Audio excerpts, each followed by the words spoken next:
Hey everyone, Jason Sherman here in Strap On Your Boots. In today's episode, I have a 2-for-1 special. Paul Counts and Shreya Banerjee. They are both fractional CMOs and entrepreneurs. Welcome to the show, guys. Thank you so much for having us. Hey, thanks for having us. We're excited to be here. Yeah, this is cool having two of you guys. So I feel a little bombarded here, but at the same time, that's good because, we have three pillars we're talking about today. There's two of you and I'm a third, so maybe that works. Yeah. The three pillars to effective marketing. And obviously, this is a huge topic. We can go on and on about this, but we're going to kind of go off of what you guys have on your website, which the letters FTE, I noticed. Can you kind of give me a basis on where you came up with FTE, why it's so important as a strategy in any company? Yeah, so FTE actually came from my process background. So I'm not a marketer by trade. I started studying mechanical engineering way back when and transitioned into marketing. And I'm a Lean Six Sigma certified black belt. All that means is I'm very process focused.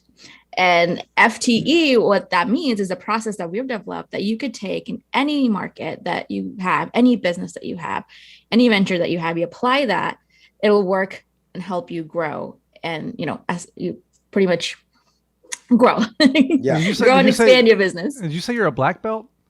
I am, yes. So you can kick my ass. All right. In processes. In processes. Okay. All right. You had me going there for a minute. That's awesome. No. Okay, good. Yeah, otherwise I'm not coordinated at all. I can't even walk straight on a flat surface. So I am not a ninja. You're a bit clumsy. All right. Yeah. You're a clumsy ninja. All right. I like it. Right. Clumsy ninja. I like it. So Right. there's a lot of pet peeves I noticed in the market when it comes to startups that are trying to figure out a strategy for either social media marketing or traditional print marketing or any kind of marketing. What are the biggest pet peeves you guys have found in the marketing world? Yeah.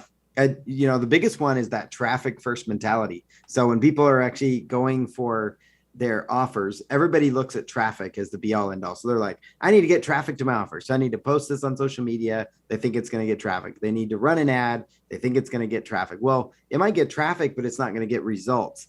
And the problem is, especially when you're starting up a business or you're a small business, like in college, you're trained to just run traffic because you're going to go into a company. That's what college is designed for, right? You go into a company that has an unlimited marketing budget. But when you're starting a business, you don't have an unlimited budget. So you need to make sure that the traffic you send is actually going to convert. So we reverse that. We take a foundation first approach and say, make sure your messaging is accurate. Who are you trying to reach on your website? Does your messaging resonate with your audience effectively? And if so, perfect. Then you're good to go to start running traffic. And at the same time, are you capturing people's information? Are you gathering name and email and phone numbers?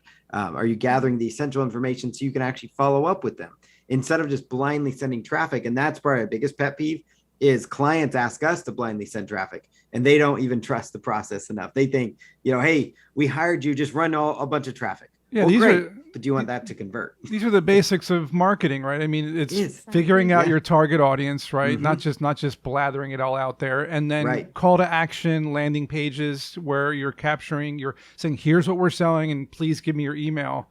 So, but a lot of people don't do that. You're right. They just think that the smart move is to just throw darts everywhere and hopefully one of them sticks, but that's not the way it works, right? You got to really target the right audience and you got to capture the information. That's great. So, I want to talk a little bit about marketing a business as like a lifestyle or like a hobby versus a real business and like what the differentiator is between the two. Why some people are afraid to maybe really do marketing. Is it financial? Is it like fear of not getting customers? Is it they don't know what to do? So they're just kind of like posting it online like you mentioned. Like what's the difference between the two?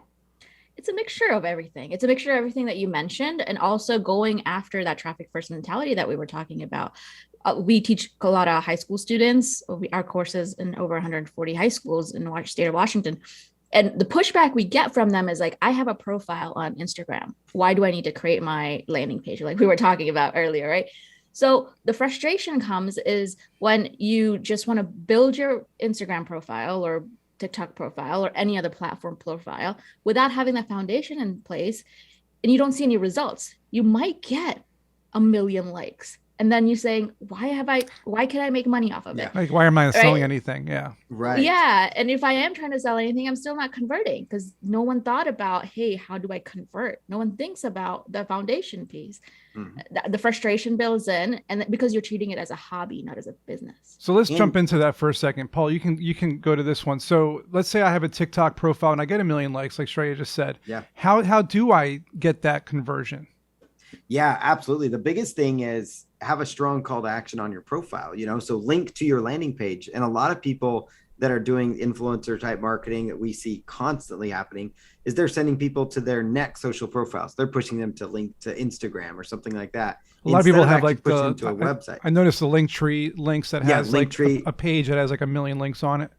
Yeah. And those can work to a point. Like if Linktree can work, but you should send them as the very first option should be an opt-in to get something of value. So something related. So if you get a ton of likes on a post or, whatever your niche is about, maybe it's fitness, let's say. So you would go, hey, go here and download this, 10 quick diet hacks or something like that, report or 10 nobody does that video. No, nobody does that. I don't see that on anyone's profiles. No. And it's like I weep for the lost money, the lost revenue, the lost leads. Like, Shreya and I were talking about one of the biggest issues happening college just recently released the NIL movement. So name, image, likeness for college athletes. So now you've got a ton of college athletes that are out there and they're doing social media posts and they actually have a decent following because the fans of the colleges follow them, but they're doing this exact same thing where they're just getting paid to post here and there, but that's going to go away as soon as they graduate college or their fame goes away or an algorithm changes.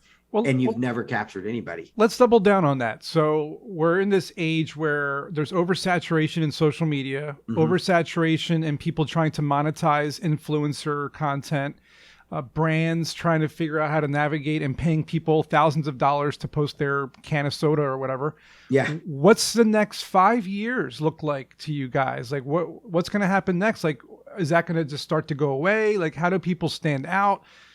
What's the mindset that people need to start really ingraining in their heads? Like, I got to do this in order to stand out from the rest.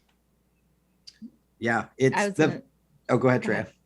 No, I was going to really add, like, in order to stand out, and you don't have to have millions and millions of followers, because that's going to continue. Some people will make it, some people will not make it.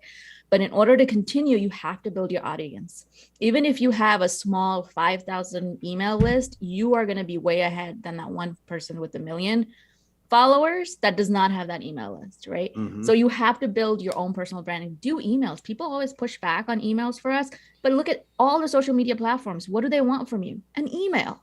It's working. It works for a reason. They asked for a reason. So start building your audience. Yeah. So, and so really, so you think email lists, what about text messaging? Is that something that people do? Okay.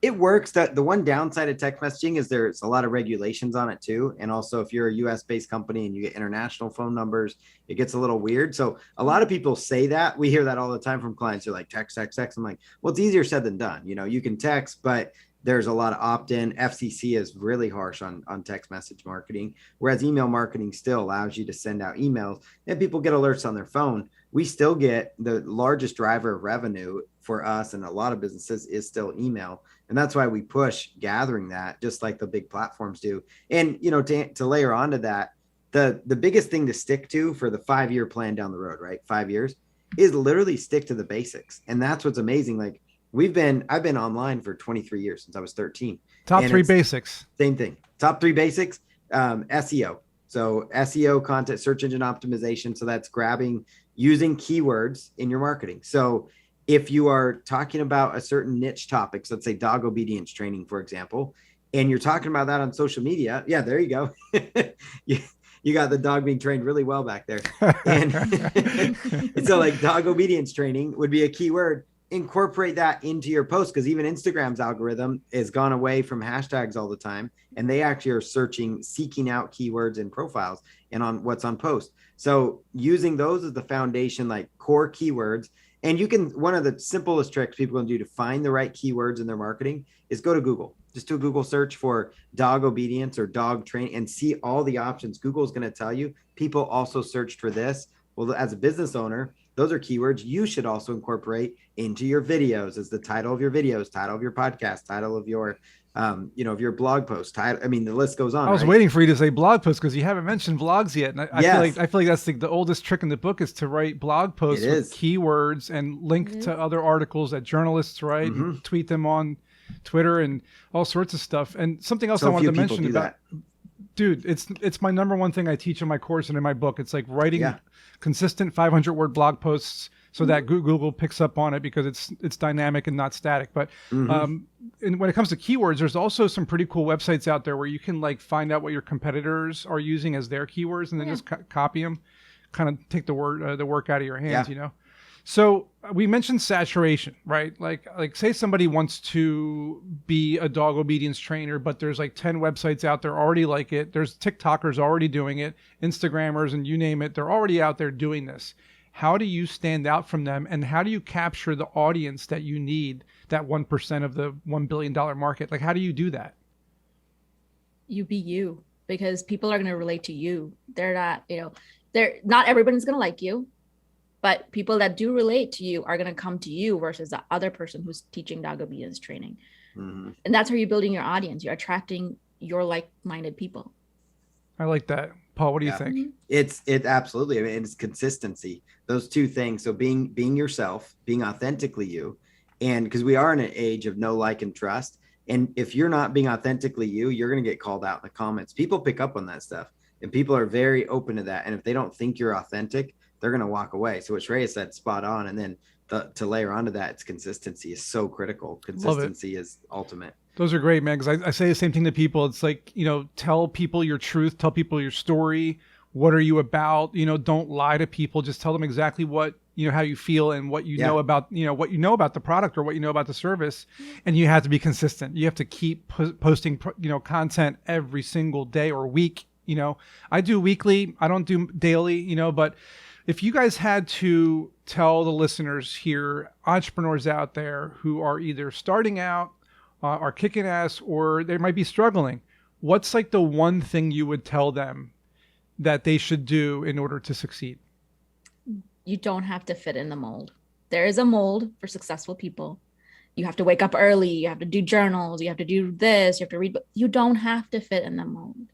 Be you. Be authentic to you. If you're a person who is, who works amazing at nights, because we're night people, we're not morning people, do that. Make it work to you. Your habit, right? Consistency wise, when we talked about it, you don't have to post every day. Make a post once a week if that's what you can commit to. Because as long as you're consistent, as long as you're happy with that schedule, you're going to do it. If it's extra pressure, if it's extra stress, you're not going to do it. So be you, know you, because you're the one that knows you. Be you. And it's fine. You'll be fine. Just get started. I agree 100%. Paul, you got one last tip for our listeners? Yeah, every day do something. Every day, even if it's a simple thing. You could be out with friends and there's an opportunity to record a short 15-second to 30-second clip on your phone. Do it. That's your one thing for the day. If you do one thing every single day, that's what's going to keep driving your business forward.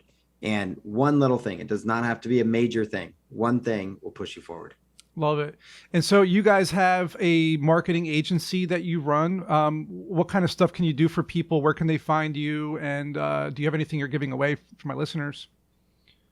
Yeah, so we have a marketing agency. We do consulting on digital marketing strategy to help businesses capture more leads, capture more attention, running, we're a full service digital agency. So we do ads, but we do have a report, 26 email marketing tips that they can download. They can just go to marketingcounts.com. And they'll find that report there that they can download. It's a great resource for them. Awesome. Yeah. Marketingcounts.com gets your 26 page, did you say, or 26 step? 26 email tips. 26 email tips. That's a lot. That's a lot. I couldn't even, it was too many. That's too many, man. Like, yeah. A to Z. It's A to Z email marketing. So 26 letters. Yeah. Oh, nice. I like it. Cool. Yeah. Awesome. Well, thanks, guys. This was really awesome. And I think that we helped some people navigate the murky, oversaturated waters of marketing, right? So, yes, absolutely. Thanks for coming. And we'll see everybody in next week's episode.